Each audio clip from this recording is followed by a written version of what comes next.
Lección número 9 para el 1 de diciembre del 2012. La Iglesia, ritos y rituales.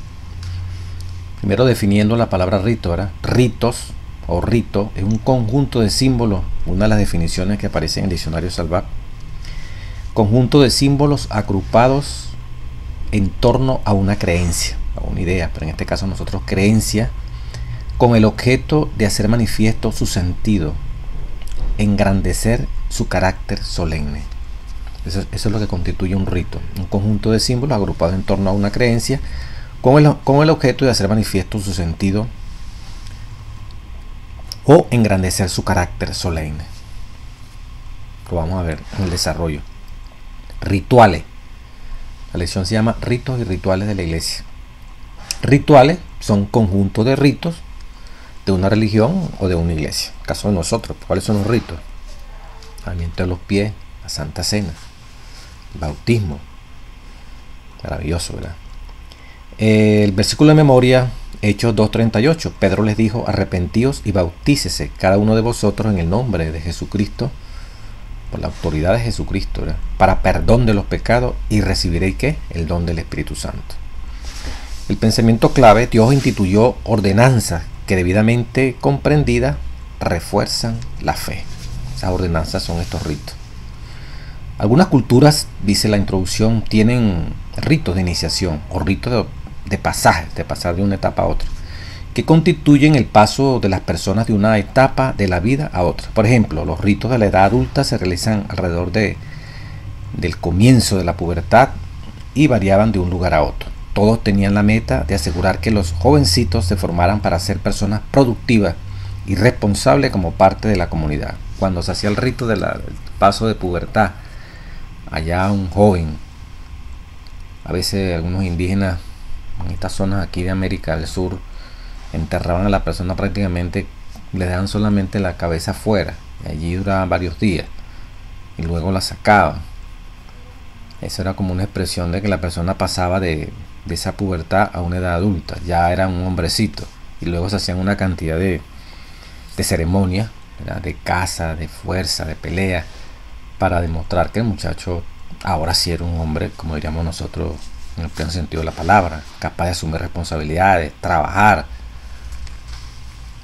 etcétera, etcétera. Y eso caracterizaba que ya no era un niño, pues.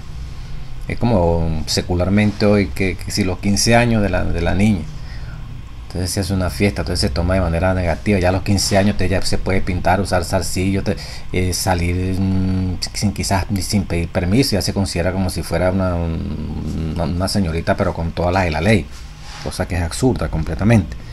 Sin embargo, ¿verdad?, las diferentes naciones establecen edades como paso de una etapa a otra. 18 años, por ejemplo, en esta cultura por aquí. Ya es mayor de edad, ya no necesita el permiso del padre, entre comillas. Ya no necesita estar sujeto tanto a la disciplina de los padres, que es como se interpreta. Ya puede tomar decisión, ya puede votar en una elección, ya puede ocupar ciertos cargos.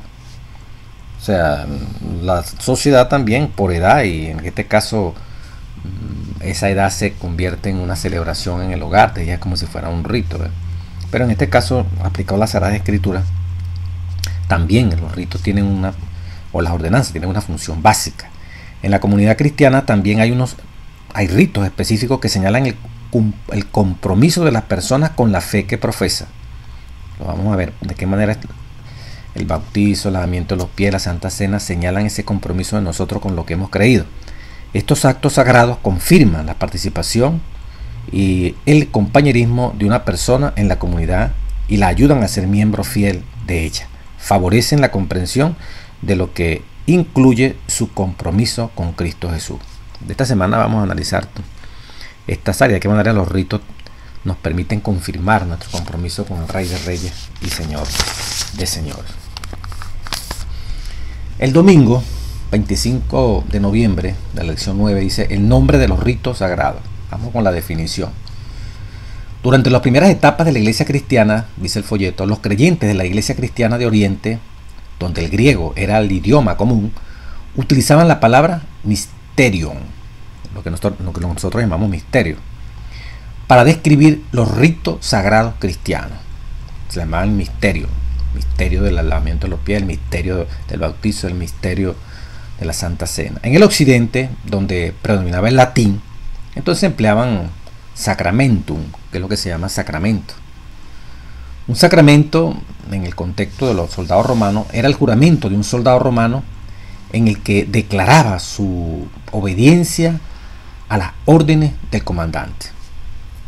O sea, un sacramento era una declaración de obediencia a su jefe, de lealtad, una expresión de con usted hasta el final. Quienes usaban esta palabra sentían que describía con exactitud la naturaleza de los ritos sagrados. Entonces de allí, aquí en Occidente, verás, la palabra sacramento se aplicaba estas celebraciones, estas ordenanzas, ritos, originalmente se llamó sacramento. Así como el soldado romano, cuando daba su lealtad fuertemente, declaraba su lealtad al comandante, ese era un sacramento. También la Santa Cena, el lavatorio de los pies, el bautizo, ¿verdad?, sería como un sacramento en ese momento histórico, en el contenido de la palabra, en cuanto manifestaba la obediencia, la lealtad, no a un comandante humano, sino al comandante, el Rey de Reyes, el Señor Jesucristo. Con el tiempo, dice el folleto de la primera parte del domingo, la idea vino a representar un acto con un poder interior invisible. Aquí vino la distorsión, ¿ves? La Iglesia de la Edad Media identificó 7 actos llamados sacramentos, la Iglesia Católica Apostólica Romana, que se consideraban medios de infundir gracia al alma de una persona. O sea que el rito en sí mismo, el sacramento en sí mismo, era un acto con un poder interior invisible. El bautizo, por ejemplo, era un acto con un poder interior invisible, que era capaz de pasar a la persona de muerte espiritual a vida. En sí mismo el bautismo tenía ese poder, cosa que no es así, pues. Ya lo vamos a ver más adelante. Durante la Reforma se analizaron y criticaron los sacramentos. Para muchos el término sacramento estaba contaminado por este asunto de que le atribuían un poder especial. Sintieron que se necesitaba una palabra diferente y usaron ordenanza. Por eso, adelantando un poquito la lección, hay mucha gente que comienza a oír este repaso y aguanta, son 10 minutos, 15 minutos. El repaso se hace con la función de que cualquier maestro tenga instrucción, tenga algunos elementos que le ayuden a que los alumnos puedan comprender mejor esto, más allá del poder y la presencia del Espíritu Santo en sus vidas. Y por eso uno se gasta todo este tiempo explícito para fortalecer la vivencia, la espiritualidad de quien le toca instruir, y quien no es maestro, ¿verdad?, que dedique este tiempo a profundizar, a conocer en este siglo tan veloz, en este siglo que pareciera que cuesta dedicar un tiempito a Dios. Bueno, por eso nos explayamos, ¿verdad?, en darle herramientas para seguir investigando y para profundizar. Fíjense que en esta parte por cómo se contaminó la palabra sacramento, en el bautizo, y por eso que nuestros hermanos católicos, un niñito lo bautizan para que pase de muerte a vida, porque si no se bautiza está como muerto espiritual, y el bautizo tiene en sí ese poder, cosa que nosotros cuando leemos la Sagrada Escritura, eso es totalmente diabólico, eso no es correcto. La palabra dice en la ordenanza que Dios Jesucristo, el que creyere y fuere bautizado, ¿será qué? Salvo. Primero tiene que creer, luego ser bautizado. Cuando veamos el bautismo vamos a analizar un poquito de esto. Primero tiene que profesar, o sea, conocer, tiene que haber una práctica incipiente de la asimilación a una doctrina, a una iglesia. Esos pasos previos de entrar en comunión con Dios a través del santo bautizo lo experimenta el candidato que está pidiendo ser bautizado. O sea, él tiene que creer, él tiene que convertirse en un discípulo, ser adoctrinado, comprender qué es lo que significa el bautismo, por qué el bautismo, qué necesidad hay de bautizarse, qué significado tiene eso en la vida. Un niñito de 1 año, 2 años, 3 años no sabe absolutamente nada de eso. Pero ¿cómo lo hacen? Porque es un sacramento. Le dan un poder, le consideran que si no se bautizan, como nacen muertos espiritualmente, porque el pecado original, como lo manejan los católicos, ¿verdad?, en ese sentido de aniquilación, ¿verdad?, en ese sentido de que la única manera de quitarlo y que Dios hace responsable al niño por ese pecado es el bautizo. Por eso que es urgente en alguna cultura, hay que bautizarse, porque si no el niño se me muere. Si se muere el niño y no se ha bautizado, está perdido para siempre. cosa que es completamente antibíblica. El niño, ¿verdad? No es responsable. Está hablando de un niño de 1 año, 2 años. O sea, Dios le imputa pecado cuando ya uno sabe lo que es pecado. Pero un niñito de 3 meses, 4 meses, 1 año, racionalmente saber lo que es pecado, no. Tiene una naturaleza caída, ¿verdad? Los padres le hemos traspasado tendencias al pecado. Pero Dios no lo hace responsable hasta que él no sepa de lo que es pecado. Así dice la revelación. Bueno, entonces ya con la Edad Media criticó esto, los hermanos de la Reforma criticaron esto, entonces adoptaron el nombre de ordenanza a los ritos. Esta palabra viene del verbo ordenar, que hacía de la ordenanza un acto especial que Cristo había instituido o había ordenado. El preferir ordenanza en vez de sacramento implica que uno participa de estos actos porque están divinamente ordenados y para mostrar la lealtad y la obediencia a Jesús como Señor, según los romanos, ¿verdad? Para demostrar la lealtad a su comandante, entonces hacían el sacramento, pues. Pero como el sacramento lo distorsionaron, en sí el sacramento también es, para nosotros, si lo tomamos literal como los soldados romanos, y como lo acaba de decir ahorita aquí, los ritos demuestran nuestra lealtad a nuestro comandante, que es Cristo Jesús. Los adventistas consideramos el bautismo, el lavamiento de los pies y la cena del Señor como ordenanza, ritos, ¿verdad? Actos que revelan nuestra lealtad a Cristo. Son formas simbólicas de expresar nuestra fe. Aunque le demos importancia a las ordenanzas, siempre debemos recordar que ellas no son actos para ganar la salvación u obtener mérito ante Dios. O sea que para bautizarme ya estoy listo. Ya me gané el reino de los cielos, haga lo que haga, yo estoy bautizado, eso me infundió un poder a mí, no me voy a perder nunca. Completamente falso. Ya me lavé los pies y ya estoy limpio de pecado y ya, bueno, si pecar otra vez, el lavamiento de los pies cubre todo pecado, así porque eso me infundió un poder para mantenerme limpio. Completamente falso, ¿verdad? Por eso es un medio, pero no es el fin. Es una manera de expresar nuestra solidaridad, nuestro compromiso, pero en sí eso no tiene un poder en sí. El poder lo tiene el Rey de Reyes, Cristo en ti, Cristo en mí. Pues son medios para un fin, no un fin en sí mismo. Estos son los ritos, la ordenanza. Pudiéramos resumir, ¿verdad? Primera palabra ya en griego fue mysterion, luego fue sacramento, finalmente ¿qué? Ordenanza. El bautismo, día lunes 26 de noviembre. En el Nuevo Testamento varias imágenes describen, dice la lección del día lunes 26, lo que significa el bautismo. Este simboliza una unión espiritual con Cristo, Romanos 6, 3 al 8. Al identificarnos con su sufrimiento, muerte y resurrección, es una renuncia al estilo de vida anterior de la persona. Fíjese el concepto, porque no deberíamos quedarnos en el concepto. O sea, debemos profundizar. El bautismo se vincula con el arrepentimiento. Es una renuncia al estilo de vida anterior de la persona. Usted y yo hemos renunciado a la vida anterior que llevamos. Aun cuando nos hayamos bautizado, si no hemos renunciado a esa vida y tenemos la seguridad de que vamos para el cielo, estamos como nuestros hermanos católicos, que en el hecho de tener el bautizo, o como los hermanos evangélicos, una vez salvo, siempre salvo. Pase lo que pase, la gracia me cubre todo pecado. Eso es completamente falso. Cristo murió para salvarnos del pecado, no en el pecado. Por eso que esto es muy serio, hermano. Esto no es solamente de concepto.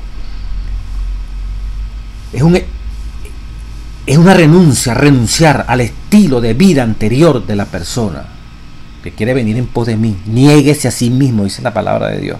Tome su cruz, que es muerte, y sígame. La renuncia, ¿verdad? Con el nuevo nacimiento, la recepción del Espíritu y con la entrada a la iglesia, todo eso tiene que ver con el bautismo. Así el bautismo se vincula con el arrepentimiento y el perdón del pecado. Bueno, bautismo relacionado también con la entrada a la iglesia. El bautismo simboliza una relación de pacto con Dios y por medio de Cristo. Y es equivalente al bautismo a la circuncisión del Antiguo Testamento. También simboliza una transferencia de lealtades. Interesantísimo esto, ¿verdad? Que pone a la persona en una comunidad que sirve a Cristo. Cambiamos de lealtad. Lealtad a los vicios, a los pensamientos perversos, a la tracalería, a la mentira, al engaño, al egoísmo, por una lealtad de servicio al Rey de Reyes a través del Espíritu Santo, en lealtad, en firmeza, en claridad, en sinceridad. Realmente el bautizo en ti y en mí expresa lo que Dios está haciendo en ti y en mí. Dice, los mismos anglicanos, una parte que dicen aquí, el folleto, la parte del día lunes, han reconocido, ¿verdad?, que en la iglesia primitiva no había bautismo de infantes. Pues es absurdo, pues. Los niños un niño de 1 año, 2 años, 3 años, 4 años no tiene el razonamiento como para decir me arrepiento de mis pecados de forma genérica. No, yo realmente reconozco lo que Cristo hizo por mí, me siento pecador, contrito, el Espíritu el Espíritu lo va a contrañir de un niño de 1 año, 2 años, o sea, cuando el cerebro y todas esas estructuras no están totalmente como debe ser. El bautismo es una declaración voluntaria. El que creyere, yo creo, si no quiero creer, bueno, no creo, pues. Pero es mi decisión, es el ejercicio, ¿verdad?, libre, sano, sin presión ninguna. Yo deseo ser cristiano, yo deseo renunciar a mi estilo de vida. Mi estilo de vida tiene que ser enterrada. Quiero un estilo de vida nuevo en Cristo Jesús. Quiero deshacerme de todo lo que es el pecado. Quiero tener victoria sobre la vida pasada. Es una decisión personal, sin presión, sin compromiso. Ni me voy a bautizar para enamorarme, para casarme con fulano, con perencejo. No, para tener el privilegio de la iglesia de ser adventista, porque la clínica, porque el otro aquí. No es así. Es porque yo necesito aplicarme el antídoto definitivamente, el Espíritu Santo en mí, que haga posible la muerte de esa vida pecaminosa por ignorancia que llevaba porque no conocía las cosas divinas. Dice, el bautismo excluye a los infantes como candidatos porque el bautismo bíblico requiere fe y arrepentimiento. Además, conocer la palabra de Dios para el desarrollo de la fe. Romanos 10:17 dice el folleto. Indica que el arrepentimiento debe estar ligado a la instrucción bíblica. Esto es necesario para que los candidatos produzcan frutos dignos de arrepentimiento. Lucas 2:3-8, como evidencia de su relación con Cristo. Otro concepto, ¿verdad?, que hablamos el día domingo, la naturaleza del bautismo aclara la diferencia entre una ordenanza y un sacramento. El bautismo, para quienes lo ven como sacramento, es el medio que produce la transformación de la muerte espiritual a la vida. Estaba comentándole ahora. Al entenderlo así, la edad de la persona no importa, porque es un evento sobrenatural. Pero el bautismo, como una ordenanza, es una indicación de un cambio interno, algo sobrenatural. Oigan esto, que ya ha sucedido en el creyente en su experiencia con Jesús. El que se va a bautizar, antes de bautizar, él ha creído, por eso se le da un estudio, por eso se le enseña qué es lo que Dios demanda, y él decide si obedece o no obedece. Antes de bautizarse, se le da la fe de Jesús, se le da el seminario de Apocalipsis, se le da el seminario de la doctrina básica que el Señor sostiene universalmente. La persona, con la ayuda del Espíritu Santo y la decisión de él personalmente, porque no es el Espíritu Santo el que va a decidir, es la persona, decidirá si sigue o no sigue, si acepta o no acepta lo que Dios le está revelando a través del laico, a través del ministro que está enseñando la palabra santa. Entonces, antes de bautizar, la persona ya muestra pues una contrición, muestra un deseo de pertenecer, de entrar, de morir, de renunciar, de confesión, de iniciar una vida nueva. Eso es el bautizo, Cristo Jesús, que ya ha sucedido en el creyente en su experiencia con Jesús, ese cambio interno. De este modo, los candidatos para el bautismo deberían ya haber experimentado la fe en Cristo. Previamente ya tienen que haber experimentado la fe en Cristo, ya tienen que tener temor de Dios expresado, ¿verdad?, en el querer cumplir los mandamientos y estar cumpliendo los mandamientos. Como algunas personas antes de bautizarse ya creen en los 10 mandamientos como real, inclusive el 4.º mandamiento, ya están observando el día sábado. No será perfecto, pero ahí están haciendo los primeros pasos para observar el día sábado. Ya están procurando dar el diezmo, la ofrenda, ya están viendo a la iglesia, ya su cuerpo lo están cuidando y no están introduciendo comidas que son dañinas, que perjudican y que no permiten que el Espíritu Santo esté en el cuerpo. ya entienden, ¿verdad?, el don profético, ya han leído El Camino a Cristo, El Deseo a toda la gente, lo están leyendo, el conflicto. O sea, ya ven que necesitan el remedio, ya sienten, el Espíritu les hizo sentir y ellos son sensibles a que necesitan ser curados, necesitan ser ¿qué? Limpiados. Por eso cuando a ti y a mí nos llegó este conocimiento, no perdimos tiempo. Dios sí da una nueva oportunidad. Tú y yo pudimos haber sido lo peor, problemático, como decía Pablo, de todos los pecados yo soy el primero, pues imagínate cómo quedará uno. El primero de los primeros. No hay mérito ninguno cuando el Señor nos llamó. Estábamos muertos en delito de pecado, como dice Efesios 2, 1, 2, 3, 4. Y el Señor se dignó en llamarte a ti y a mí. Cuando uno conoció, ¿verdad?, que en la condición en que uno andaba, perverso, mentiroso, grosero, o sea, pensamientos horribles, violador, pues, de los mandamientos de Dios, con una condena de muerte encima.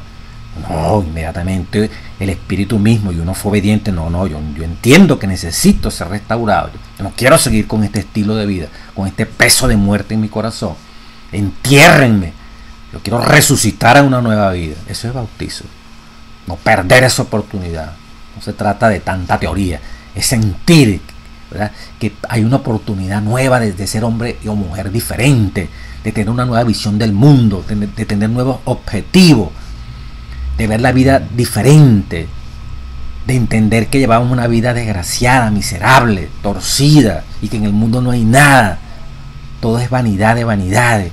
Pero en las cosas espirituales hay algo más profundo y trascendente que este cuerpo y que esta tierra y que todo lo que existe en este planeta.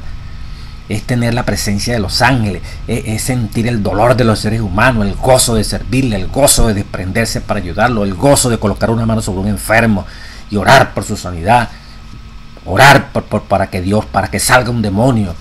Es ayudar al que está necesitado, es llevarle palabra al que está desconsolado. Esa satisfacción que uno no conocía, porque uno estaba satisfaciéndose uno mismo en sus bailes, en su cine, en su aguardiente, en su comer cosas nocivas, en su comedera de carne, en la vanidad de las mujeres, que no sé poco de vestido, de las modas. Y ahora uno encuentra un modelo diferente, un estilo de vida diferente, vivir para servir, trabajar, ahorrar, tener recursos, para no estarle suplicando, si es posible, a nadie, ¿verdad?, para ayudar al ser humano, para ser refugio para tanto necesitado, para construir ancianato de tantos hermanos viejitos que se están consumiendo en dificultades y problemas por hijos malagradecidos. Ya son un estorbo, y que qué bonito que en tu comunidad, en mi comunidad, tengamos un lugar apropiado para esos viejitos, para esos seres que necesitan congéneres, gente de su misma edad, para conversar. Lugares bonitos, ¿verdad?, donde hayan árboles, flores, o sea, donde hayan paz, tranquilidad. ¿Quién va a contribuir eso? El gobierno, olvídese del gobierno. La asociación La Unión, ellos están en otra onda. Tienen demasiadas responsabilidades. Nos toca a nosotros como laicos hacerlo. En el nombre del Padre, del Hijo y del Espíritu Santo. Contribuir allí en tu comunidad, en la misma iglesia, gente que es alcohólica, gente que tiene familia con problemas de drogas. ¿Qué estamos haciendo por esa gente? Barrios que están en miseria alrededor de tu estado, de tu ciudad, que necesitan agua, que necesitan que se les enseñe de la salud. Gente que tiene dificultades de colesterol, de triglicéridos, de sobrepeso. Como dice el pastor Ted Wilson, que nuestra iglesia sea un centro de salud comunitario, que se expanda fuera de las paredes, allí adentro de las paredes de la iglesia y fuera de esas paredes, que se vea ese estilo de vida, de servicio. Mire, eso te da vida, eso nunca te va a producir depresión, porque siempre es un anhelo y siempre va a haber necesidades y siempre va el deseo de trabajar, estudiar para satisfacer a otro, ayudar a otro, y ayudando a otro recibimos bendición, porque lo que tú siembras, eso cosecha. El bautizo, cuando llega y nos dice, sí, hay una nueva oportunidad de enrumbar la vida, bautísime, hermano. Yo quiero bautizarme, yo quiero renunciar a lo que fue mi estilo de vida egoísta, puro pensar para mí, trabajar para mí, para mi familia, que estén bien, que coman bien, que vivan bien, que mis hijos estudien en tal parte, y me importa yo, y lo demás, bueno, lo que sobre. Concepto diabólico, jamás así usted y yo entraremos al reino de los cielos. Entonces, el bautismo, hermano, es eso, pues, comenzar. Ese rito expresa, esa ordenanza expresa mi compromiso de lealtad.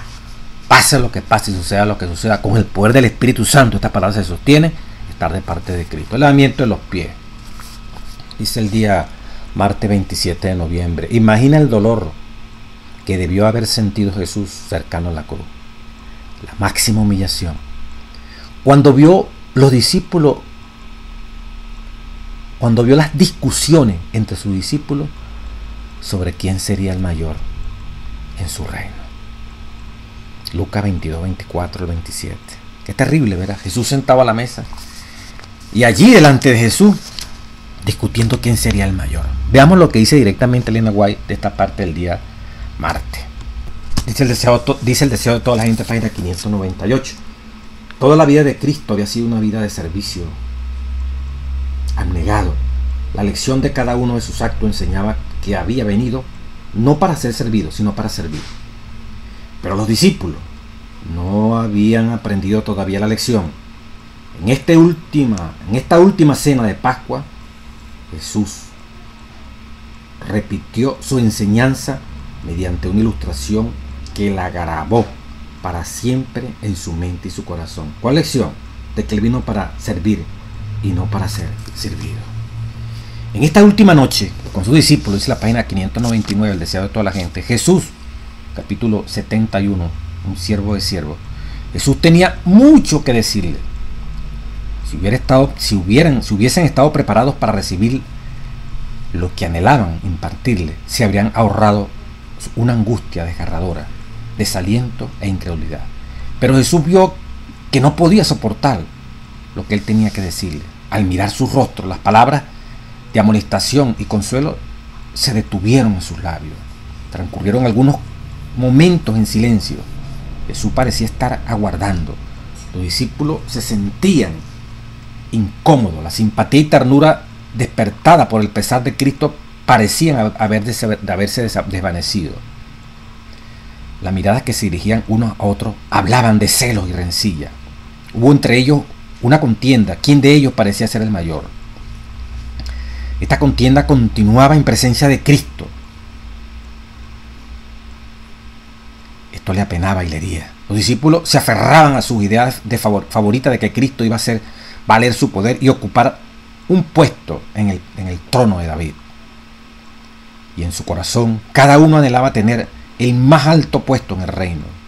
Se habían avalorado a sí mismos, unos a otros, y en vez de considerarse más dignos a sus hermanos, considerar cada uno más digno a su hermano, cada uno se había puesto en primer lugar. La petición de Mateo 20, 20 o 28 de Juan y Santiago, la petición de la madre, ¿te acuerdas? De Juan y Santiago, de sentarse a la derecha y a la izquierda del trono de Cristo, había excitado la indignación de los demás. El que los dos hermanos se atreviesen a pedir el puesto más alto airaba tanto a los 10 que el enajenamiento amenazaba penetrar entre ellos. Consideraban que se los había juzgado mal y que su fidelidad y talento no eran apreciados. Judas, el más severo con Santiago y con Juan. Cuando los discípulos entraron al aposento alto, sus corazones estaban llenos de resentimiento. Judas se mantenía al lado de Cristo a la izquierda y Juan estaba a la derecha. Si había un puesto más alto que los otros, Judas estaba dispuesto a obtenerlo y pensaba que ese puesto era al lado de Cristo y Judas era el traidor. Se había levantado otra causa de disensión. ¿Quién iba a lavar los pies? ¿Cómo iba Cristo, dice la página 600, a llevar estas pobres almas a donde Satanás no pudiese ganar sobre ellas una victoria decisiva?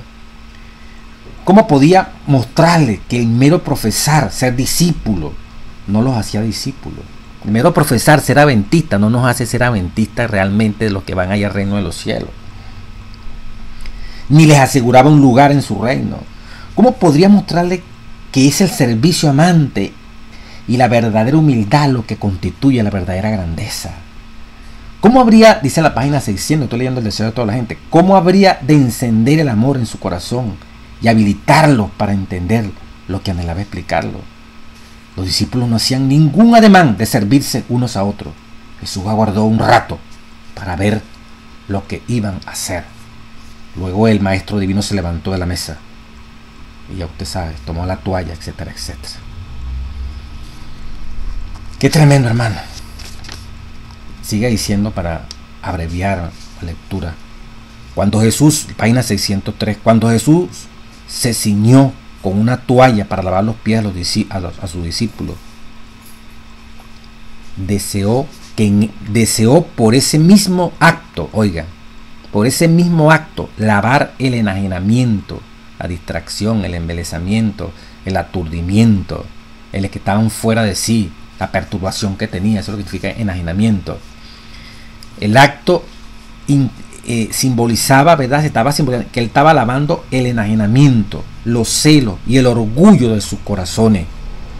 Esto era mucho más importante que lavar sus polvorientos pies. Con el espíritu que entonces manifestaban, ninguno de ellos estaba preparado para tener comunión con Cristo. Hasta que fuera puesto en un estado de humildad y amor, no estaban preparados para participar en la cena pascual o del servicio recordativo de Cristo, que Cristo estaba por instituir. Sus corazones, a través del lavamiento de los pies, debían ser limpiados. Oigan, el orgullo y el egoísmo crean disensión y odio, pero Jesús se los quitó al lavarle los pies. ¿Te fijas lo que implica el lavarse los pies? Orgullo, disensión, egoísmo, crean disensión y odio. Así estaban sentados a la mesa los discípulos, que estaban viendo, que caminaban, que dormían, que veían físicamente el poder de Dios. Y mire la condición en que estaba. ¿Cómo estás tú? ¿Cómo estoy yo? ¿Qué tendrás que hacer Cristo, verdad? Está instituido la ordenanza, el rito. Y quizás muchas veces se hace por hacer. A veces se comienzan a echar chanzas, bromas. Que si los pies de este, que si los pies del otro, que cómo están, que mira aquí, que para allá. Vemos la profundidad de esto. Vemos cuán lejos estamos de la salvación, o cuán cerca estamos de ser salvos. El orgullo y el egoísmo crean disensión y odio, pero Jesús se los quitó al lavarle los pies. Cuando tú y yo nos lavamos los pies, experimentamos esto, hermano, que si todavía queda orgullo, si todavía queda egoísmo, si todavía hay enajenamiento en nuestra cabeza, si hay celo, si todavía hay reconcomios allí, odios de unos y otros, cuando nos lavamos los pies, eso queda en esas aguas. Fíjense que nosotros mismos no lo podemos hacer, necesitamos que otro venga, nos haga ver que estamos sucios, y por eso te lavo los pies, para que puedas dignamente estar en el aposento alto y participar del pan y el vino. ¿Entendemos eso, hermano?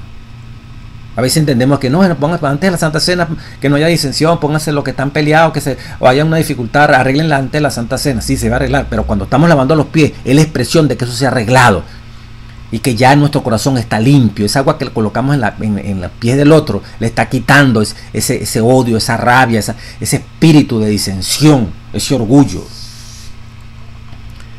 Se realizó un cambio en su sentimiento. Mirándolo, Jesús pudo decir: vosotros limpio estáis. Que nosotros le digamos a quien le estamos lavando los pies: usted limpio está. Y nos digan a nosotros: usted limpio está. Y nosotros podemos decir: usted limpio está. Juan 13:15. Ejemplo os he dado para que como yo he hecho, repita, ustedes también hagan. Qué tremendo, ¿verdad? Dice la página 605. El rito es la preparación indicada por Cristo para el servicio sacramental de la Santa Cena. Mientras se alberga orgullo y divergencia y se contiende por la supremacía, el corazón no puede entrar en comunión con Cristo a través de la Santa Cena. No estamos preparados para recibir la comunión de su cuerpo y de su sangre. Por eso, de Corintios 11, ¿verdad?, que toma la cena indignamente. Hay muchas enfermedades y muchos están muriendo.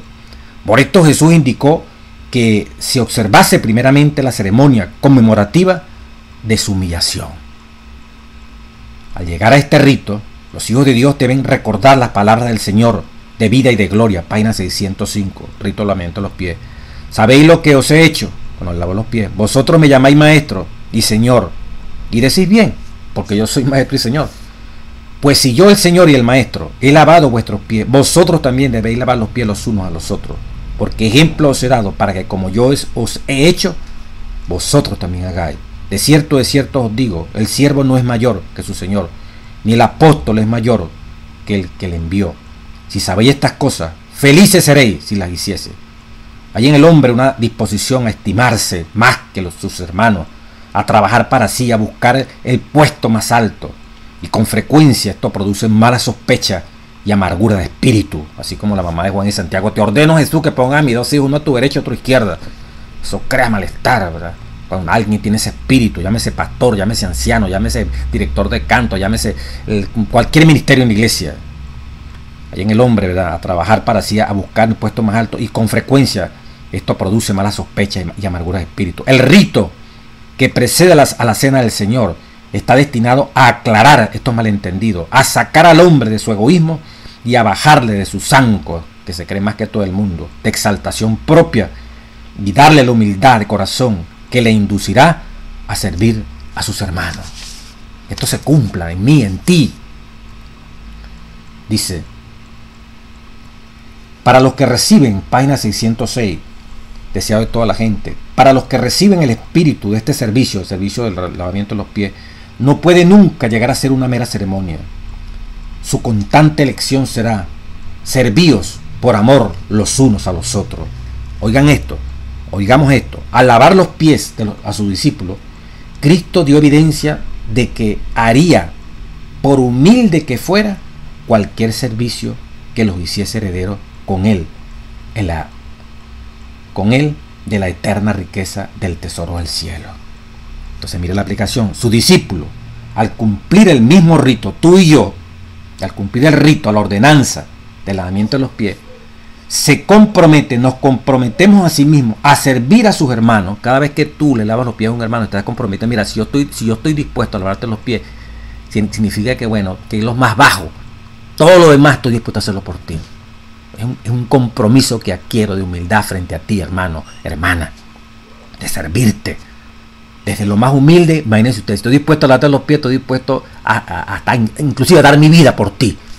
Ese es el rito preparatorio para la Santa Cena. Ese es el lavamiento de los pies. Página 606. Sus discípulos, al cumplir el mismo rito, se comprometen a sí mismos a servir a sus hermanos. Donde quiera que este rito se celebra debidamente, los hijos de Dios se ponen en santa relación para ayudarse y bendecirse unos a otros. Amén, gloria a Dios, ¿verdad? Vamos con la cena del Señor. Lee Mateo, dice miércoles 26, 29, 28. ¿Cuál es el significado de lo que Jesús nos dice que hagamos? ¿Por qué es tan importante ver estos términos simbólicos? La cena del Señor, dice el folleto, reemplaza la fiesta de la Pascua del antiguo pacto. La Pascua encontró su cumplimiento cuando Cristo, el Cordero Pascual, dio su vida antes de su muerte. Cristo instituyó este reemplazo. El gran festival de la Iglesia del Nuevo Testamento bajo el Nuevo Pacto. Así como la Pascua conmemoraba la liberación de Israel de la esclavitud de Egipto, la Cena del Señor conmemora la libertad del Egipto espiritual de la esclavitud del pecado. Dice la página 608 del Deseo de toda la gente: haz esto en memoria de mí, capítulo 72. La Pascua fue ordenada como conmemoración del liberamiento de Israel de la servidumbre egipcia, del libramiento de Israel de la servidumbre egipcia. Dios había indicado que año tras año, cuando los hijos preguntasen al significado de este rito, se les repitiese la historia. Así había de mantenerse fresca en la mente de todos aquellos las maravillas de su liberación. El rito de la Cena del Señor fue dado para conmemorar la gran liberación obrada como resultado de la muerte de Cristo. Este rito ha de celebrarse hasta que Él venga por segunda vez con gran poder, con gran liberación. En ocasión de su liberación de Egipto, los hijos de Israel comieron la cena de Pascua de pie, con los lomos ceñidos, con el bordón en la mano, listo para el viaje. Éxodo 12:11, ¿verdad? La manera en que celebraban este rito armonizaba con su condición, porque estaban por ser arrojados del país de Egipto e iban a empezar un viaje penoso y difícil a través del desierto. Pero en el tiempo de Cristo las condiciones habían cambiado.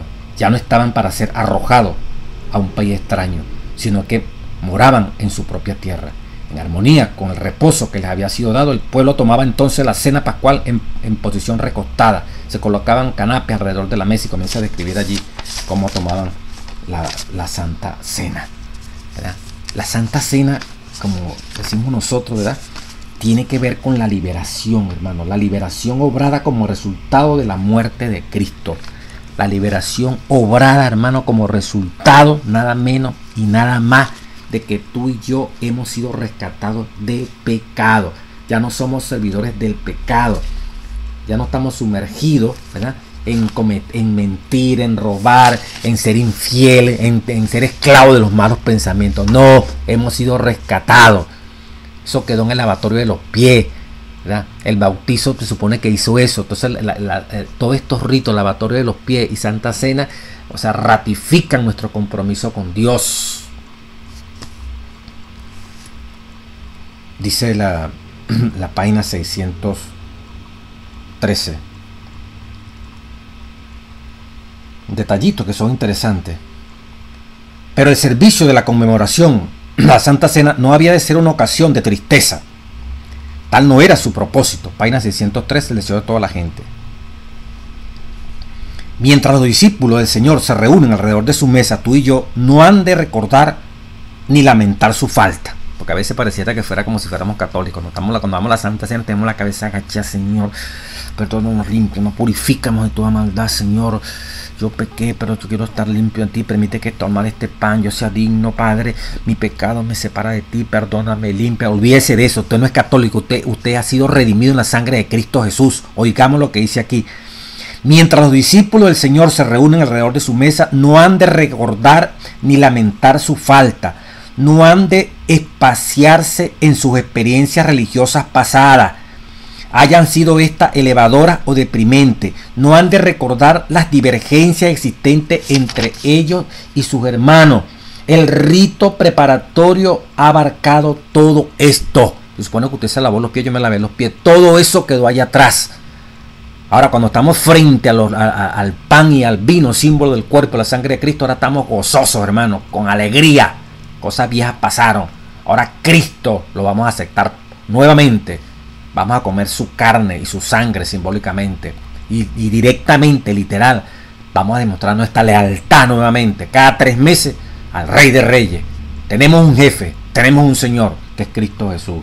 El rito preparativo ha abarcado todo eso. Todo ese pesar echándole cabeza ahí como si fuéramos de otra religión. El examen propio, la confesión del pecado, la reconciliación de las divergencias, todo esto se ha hecho. El lavatorio de los pies, dice la página 614. Ahora han venido para encontrarse con Cristo. No han de permanecer en la sombra de la cruz, sino en la luz salvadora. Han de abrir el alma y los brillantes rayos del sol de justicia, con corazones purificados por la preciosísima sangre de Cristo, en plena conciencia de su presencia, aunque invisible, han de oír sus palabras. La paz os dejo, mi paz os doy. No como el mundo la da, yo os la doy. Allí en ese momento, cuando vamos a tomar el pan y el vino, sentimos la paz de Cristo Jesús. No el remordimiento, no echándole cabeza, uy, Dios mío, que no, nada. La paz os dejo, mi paz os doy. Qué bonito, ¿verdad? Sentimos eso. El rito de la ceremonia también apunta, dice la revelación, y tiene que ver con el día jueves, con la segunda venida de Cristo. Con esta palabra vemos claramente, dice la parte del jueves, cuán estrechamente están ligadas la segunda venida de Cristo. ¿Cuál es palabra? Así pues, todas las veces que comieres este pan y bebieres esta copa, la muerte del Señor anunciáis hasta que Él venga. Es interesante un detallito de la lección de la parte anterior, ¿verdad? Esta es la Santa Cena, que vamos a terminar de leer. El folleto habla, ellos comían dice la sangre del Cordero Pascual en la parte del miércoles, aplicada sobre el dintel y los postes de las puertas, protegía a sus habitantes de la muerte. El alimento que su carne proveía les daba fuerza para huir de Egipto. Así el sacrificio de Cristo trae liberación de la muerte. Los creyentes son salvados por medio de la participación de su cuerpo como de su sangre. La cena del Señor proclama que la muerte de Cristo en la cruz nos perdona, nos salva y nos promete la victoria sobre el pecado. La cena es la Pascua, ¿verdad? Igualito, hemos sido limpiados, liberados del pecado. El ángel de la muerte no tiene poder sobre ti y sobre mí. Y tenemos que comer a Cristo para aguantar la travesía que todavía nos falta para salir de esta tierra y encontrarnos con Cristo Jesús. Tenemos que beber de su sangre, ¿verdad? Para que satisfaga las necesidades de la sed. Cristo es el agua de vida. para transitar por este desierto hasta que logremos finalmente ser arrebatados y vivir y habitar allí en la Canaán celestial. Dice, el rito, la página 614, parte del jueves, de la comunión, señala la segunda venida de Cristo. Estaba destinada a mantener esta esperanza viva en la mente de los discípulos. En cualquier oportunidad en que se reuniesen para conmemorar su muerte, relataban cómo él, tomando el vino y hechas gracias, les dio diciendo, bebed de él todos, porque esto es mi sangre, el nuevo pacto, el cual es derramada por mucho para remisión de los pecados. Y os digo que desde ahora no beberé más de este fruto de la vid hasta aquel día cuando lo tenga que beber nuevo con vosotros en el reino de mi Padre. El Rey del universo ha prometido, imagínense usted, beber ese vino con nosotros allá en el reino de los cielos. O sea que la Santa Cena nos lleva, ¿verdad? Transcurre, como dice el folleto, ese pedazo de tiempo entre ahorita y la eternidad cuando estemos con Cristo. Estaremos haciendo la Santa Cena hasta que aparezca el Señor Jesucristo, pero cuando hacemos el rito de la Santa Cena nos hace ver el ya, el momento aquí que estamos viviendo, que tenemos que estar limpios, purificados, pero nos traslada a ese futuro, ¿verdad? Cuando ya la Santa Cena ya no será más que en la tierra, va a ser directamente con Dios. Dios mismo allí sirviéndonos, una mesa de kilómetros y kilómetros, y nuestra vista, dice la revelación, primero escrito, podremos alcanzar a ver los que están a kilómetros y kilómetros. Imagínese usted cómo serán nuestros ojos transformados en inmortales a la imagen de Cristo Jesús. En su tribulación hallaban consuelo en la esperanza del Padre. En la tribulación hallaban en consuelo en la esperanza del regreso de su Señor. Les era indeciblemente precioso el pensamiento. Todas las veces que comiera este pan y bebiere de esta copa, estoy leyendo la página 614 del Estado de toda la gente, la muerte del Señor anunciar hasta que Él venga. Estas son las cosas que nunca hemos de olvidar. El amor de Jesús, con su poder contrictivo, ha de mantenerse fresco en nuestra memoria. Cristo instituyó este rito para que hablase a nuestro sentido del amor de Dios expresado en nuestro favor. No puede haber unión entre nuestras almas y Dios excepto por Cristo. La unión y el amor entre hermanos deben ser cimentados y hechos eternos por el amor de Jesús. Y nada menos que la muerte de Cristo podría hacer eficaz para nosotros este amor.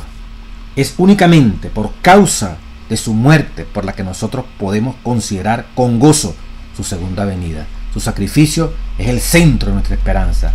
En él debemos fijar nuestra fe. Demasiado a menudo los ritos que señalan la humillación y los padecimientos de nuestro Señor son considerados como una forma. Fueron instituidos con un propósito.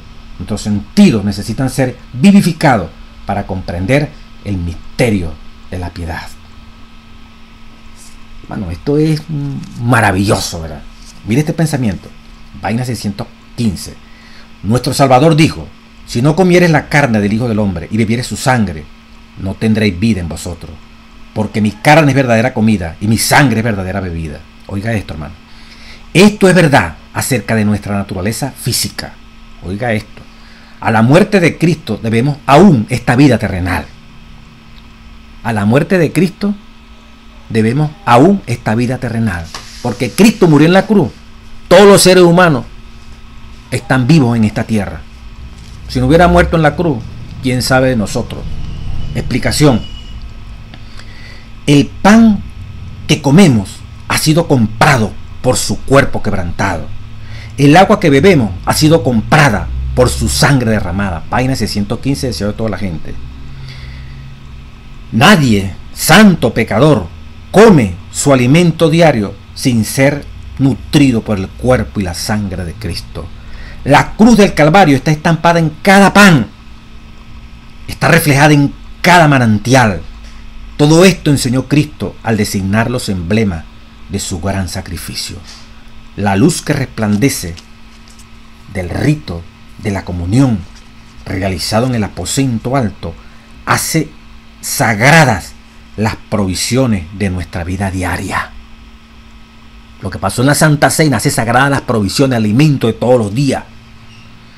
La despensa familiar, los lugares donde se almacenan los alimentos en tu casa y en mi casa, viene a ser como la mesa del Señor. Y cada comida como un sacramento, algo especial, algo sagrado. Qué hermoso, ¿verdad? Por eso botar comida, desperdiciar comida, es como si botáramos la comida, el pan y el vino de la Santa Cena. Esto es sagrado, eso fue comprado por la sangre de Cristo Jesús. ¿Qué estás haciendo tú con eso? Tú, pastor, tú, director, tú, anciano, yo, anciano, usted, hermana directora, usted que funge como directora de un grupo. Estas cosas realmente están alcanzando la vivencia en tu vida y en mi vida. Y cuanto más ciertas son las palabras de Cristo en cuanto a nuestra naturaleza espiritual.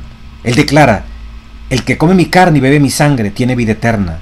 Es recibiendo la vida derramada por nosotros en la cruz del Calvario como podemos vivir la vida santa. Y esta vida la recibimos recibiendo su palabra, haciendo aquellas cosas que Él ordenó. Así llegamos a ser uno con Él. El que come mi carne, dice Él, y bebe mi sangre, en mí permanece, y yo en Él. Como me envió el Padre viviente, y yo vivo por el Padre. Juan 15, 7 y 10. Asimismo, el que me come, él también vivirá por mí. Oiga lo que dice ahora aquí. Esa parte de Juan 6, 56, 57. Este pasaje se aplica en un sentido especial a la Santa Cena. Mientras la fe contempla el gran sacrificio de nuestro Señor, el alma asimila la vida espiritual de Cristo. Y esta alma recibirá fuerza espiritual de cada comunión. El rito forma un eslabón viviente por el cual el creyente está ligado con Cristo, así como con el Padre. En un sentido especial, forma un vínculo entre Dios y los seres humanos que dependen de Él.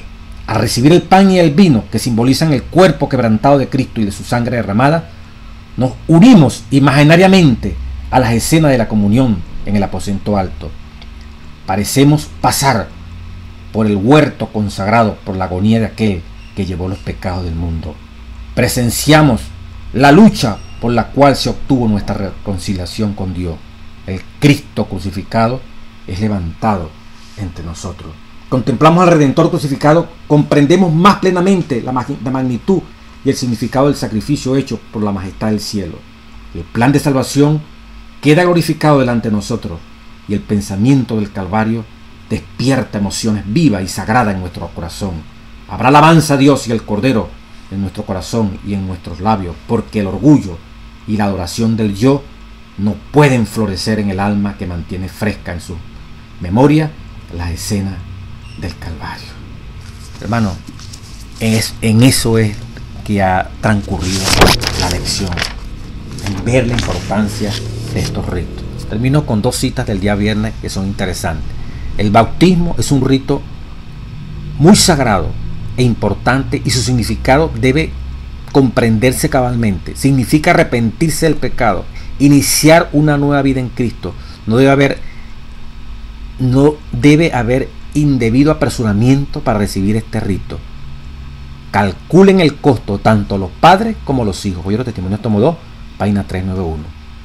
Y lo de la Pascua, hermano. La Pascua señalaba hacia la liberación de los hijos de Israel y también fue un tipo señalando hacia adelante de Cristo, el Cordero de Dios, muerto para la redención del hombre caído. La sangre asperjada sobre los postes de las puertas prefiguraban la sangre expiatoria de Cristo y también la dependencia continua del hombre pecador de los méritos de esa sangre para estar seguro de no caer bajo el poder de Satanás y para la redención final. Hermano, cosas que hacemos cada 3 meses. Ahorita en diciembre, con la ayuda de Dios, vamos a hacer este rito. Estos rituales que son el conjunto de ritos que se hacen en la iglesia. Vean ustedes el significado de todo esto, ¿verdad? De lo que es un rito, una ordenanza, lo que es el lavamiento de los pies, de lo que es la Santa Cena, la profundidad de todo esto. Si todo esto fuera una verdad y nosotros la metiéramos con el poder del Espíritu en nuestro corazón, las disensiones, las divisiones, el orgullo, la prepotencia, todo eso, cada 3 meses, hermanos, si nos contaminamos por cualquiera de estas cosas, queda limpiado. Y el rito esta conjunción, estos dos últimos, lo que es lavamiento de pies con Santa Cena, nos transmite esa paz que no tiene nada que ver con pecado. Y los que están pensando en el bautismo y los que nos hemos bautizado, con lo que hemos estudiado en este momento, ¿verdad? Todas las civilizaciones tienen ritos de iniciación a una vida donde ya dejamos como dice, las tradiciones, donde ya dejamos de ser niños y comenzamos a ser adultos. El bautismo, ¿verdad?, es comenzar una vida nueva, ya un hombre nuevo, ya una vida, como se dice, de ser un adulto espiritual, de ser un verdadero hombre espiritual, de comenzar un camino de semejanza a la imagen de Dios. No es una cosa más, no es echarse un baño, sumergirse y salir. Es una entrega, es una comprensión de una dimensión superior a lo que el mundo secular ofrece, a la que las ideologías seculares ofrecen, a lo que la filosofía humana ofrece. Esto es lo máximo.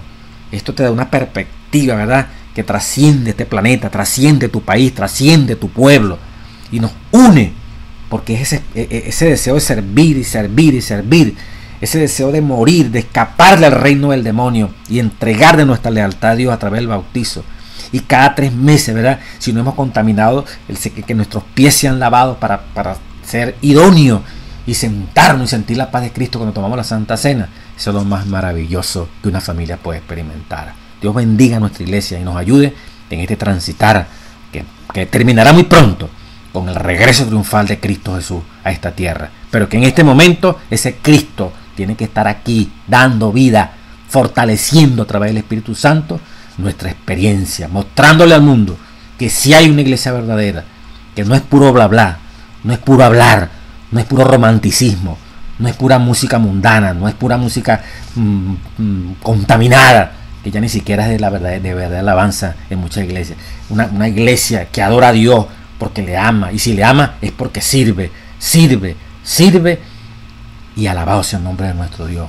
Que eso pueda ser una experiencia vivificadora, estos ritos que ya pronto vamos a practicar, para que el Señor pueda derramar su espíritu lo más pronto posible y llevarnos al reino de los cielos. Dios te bendiga, Dios te guarde.